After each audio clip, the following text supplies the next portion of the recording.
পিতামাতার ভরণ পোষণ আইন নামে একটি আইন আছে। এই আইনটিকে আমরা যতটুকু সম্ভব কার্যকর করতে চাই। আমাদের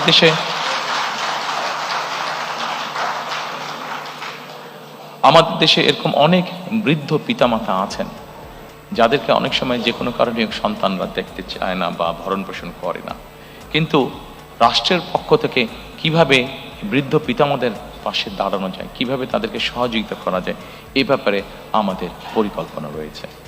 আমরা আশা করি আমরা ইনশাল্লাহ দেশ পরিচালনার সুযোগ পেলে পরে আপনারা যারা আজকে উপস্থিত আছেন এই কাজটিতে যখন আমরা হাত দিব, আপনারা যারা সিনিয়র সিটিজেন আছেন আমাদেরকে সহযোগিতা করবেন।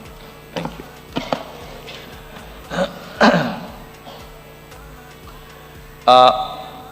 এরপরে আমি আপনাদেরকে অনুরোধ করব এই বৈষম্যহীন আর্থ সামাজিক উন্নয়নের টেকসই রাষ্ট্রীয় সক্ষমতা অর্জনের এরপরে সেকেন্ড যেটি আছে আমাদের নারীর ক্ষমতায়ন। নারীর ক্ষমতায়নের ব্যাপারে এর আগেই বলেছি যে আমাদের যে ফ্যামিলি কার্ডটা, এটার মূল লক্ষ্য বা উদ্দেশ্যটা কি?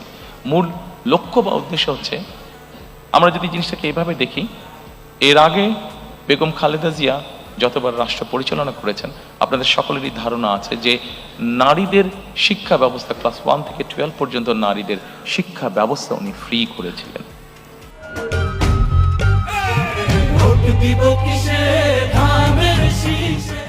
সম্মানিত উপস্থিতিবৃন্দ, আমাদের দেশে এখন যে কোনো স্কুল কলেজ যেখানেই যাই আমরা যদি এনরোলমেন্ট দেখি, আমরা দেখবো যে ছেলে মেয়ে সমান সমান, ক্ষেত্র বিশেষে মেয়েদের সংখ্যা বেশি বিভিন্ন স্কুল কলেজ সবকিছুতে।